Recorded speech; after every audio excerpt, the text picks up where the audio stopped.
సభకు లక్షలాది మంది కార్యకర్తలు తరలి వస్తున్నారని మంత్రి పోచారం అన్నారు. నిజామాబాద్ జిల్లా నుంచి 1000 ట్రాక్టర్లలో పార్టీ శ్రేణులు వస్తున్నారన్న పోచారం తన నియోజకవర్గం నుంచి 100కి పైగా ట్రాక్టర్లలో నేతలు కార్యకర్తలు వరంగల్ చేరుకుంటున్నారని తెలిపారు. పార్టీ కార్యకర్తలే కాకుండా కేసీఆర్ పై అభిమానంతో ప్రజలు కూడా స్వచ్ఛందంగా ప్రగతి నివేదన సభకు తరలి వస్తున్నారని మంత్రి పోచారం అన్నారు. టీఆర్ఎస్ బహిరంగ సభకు బన్సువాడ నుంచి మంత్రి పోచారం ట్రాక్టర్పై బయలుదేరి రావడం జరిగింది. మన ప్రస్తుతం ఇప్పుడు వరంగల్ చేరుకున్నాడు. ఎంత టైం పట్టింది ఏంది అని తెలుసు సార్, చెప్పండి. మీరు ఈ ఏజ్లో కూడా ట్రాక్టర్పై బన్సువాడ నుంచి వస్తున్నారు, ఎట్లా ఉంది? వరంగల్ జరిగేటువంటి ప్రగతి గర్జన సదస్సు ఇది మా సదస్సు. మా నిజామాబాద్ కామారెడ్డి జిల్లాల నుంచి సుమారు ఒక 1000 ట్రాక్టర్లు వస్తున్నాయి. మా నియోజకవర్గం నుంచి 100కు పై చినుకు ట్రాక్టర్లతోటి నిన్న పొద్దున 10 గంటల 30 నిమిషాలు బయలుదేరాను.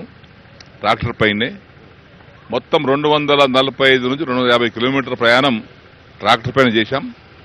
నాతో పాటు రైతులు కూడా ట్రాక్టర్లోనే ప్రయాణం చేశారు. నిన్న మధ్యాహ్నం ఎక్కడో చోట భోజనం చేశాం. అక్కడ రాత్రి హుస్నాబాద్లో పండుకున్నాం. మళ్ళీ ఇవాళ ఉదయం హుస్నాబాద్లో బయలుదేరి వరంగల్ చేరుకున్నాం. ఎవ్వరు కూడా ఈ బాధగా ఫీల్ అయితే లేరు, చాలా తృప్తిగా ఫీల్ అవుతా ఉన్నారు. మేము మా సదస్సు కోసం వెళ్తున్నాం, ముఖ్యమంత్రి గారు కలవాలి, ముఖ్యమంత్రి గారి సందేశం వినాలనేటువంటి సంకల్పంతో రైతులు వస్తూ ఉన్నారు. ఎప్పుడు లేని విధంగా ఈసారి ట్రాక్టర్లతోటి తరలించడం, పెద్ద ఎత్తున రైతులు కూడా రావడం. వ్యవసాయ శాఖ మంత్రిగా దీన్ని ఎట్లా చూడాలంటారు మీరు? నేను వ్యవసాయ శాఖ మంత్రిగా ఈ ప్రకటన వచ్చిన సందర్భంలో నేను ఈ శాఖ మంత్రి ఉండడం నా అదృష్టంగా భావిస్తా ఉన్నాను. ఎందుకంటే 70 సంవత్సరాల పరిపాలనలో ప్రజలందరినీ చూశారు. ఇవాళ ముఖ్యమంత్రి కేసీఆర్ పరిపాలన చూస్తున్నారు. కేసీఆర్ పరిపాలన ఇలా రాష్ట్రం దేశానికి ఆదర్శమైంది. ఇక రైతులు పెద్ద ఎత్తున రైతులు వస్తున్నారు అని అంటున్నారు. మరి ఈ సభలో రైతులకు మరీ ఏమన్నా వరాలు కురిపించే అవకాశం ఉందా ముఖ్యమంత్రి? ఇప్పటికే అనేక వరాలు ఇచ్చారు. ఆయన సహృదయులు. ఆయన ఎంత మంచి మనిషి అంటే రాష్ట్ర సంపద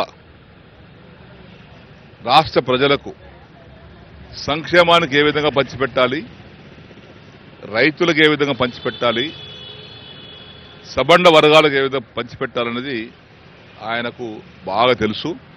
ఇక మీరు నిన్నటి నుంచి ట్రాక్టర్ నడుపుకుంటూ వస్తున్నారు. మరి మీ ఎక్స్పీరియన్స్ ఎట్లా ఉంది? ట్రాక్టర్ నడపక ఎన్నేళ్ళు అయింది ఏంటి? నేను 1969 నుంచి 80 వరకు ట్రాక్టర్ నడిపాను. 1000 గంటలు పొలం దున్నాను, 1000 గంటలు. ఈరోజు ఉదయం బయలుదేరి నేను స్వయంగా నడుపుకుంటూ వచ్చాను. అస్సలకి ఏం అలసట లేదు.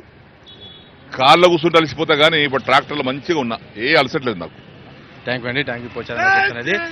తాను ట్రాక్టర్ మీద డ్రైవింగ్ చేసుకుంటూ వస్తున్నా, ఎంతో ఆ కారు కన్నా ట్రాక్టర్ బాగుందని కూడా చెప్తున్నారు. ఇక ఈ సభకు వచ్చే రైతులు కావచ్చు, కార్యకర్తలు ఎంతో సంతోషంగా ముఖ్యమంత్రి ప్రకటించే ప్రకటనలు కావచ్చు, అదేవిధంగా పథకాలు అన్ని కూడా నచ్చే ఈరోజు అందరూ స్వచ్ఛందంగా ఈ సభకు వస్తున్నారని చెప్పేసి కూడా మంత్రి పోచారని చెప్పడం జరిగింది. కెమెరా పర్సన్ రాజేష్తో HM TV వరంగల్.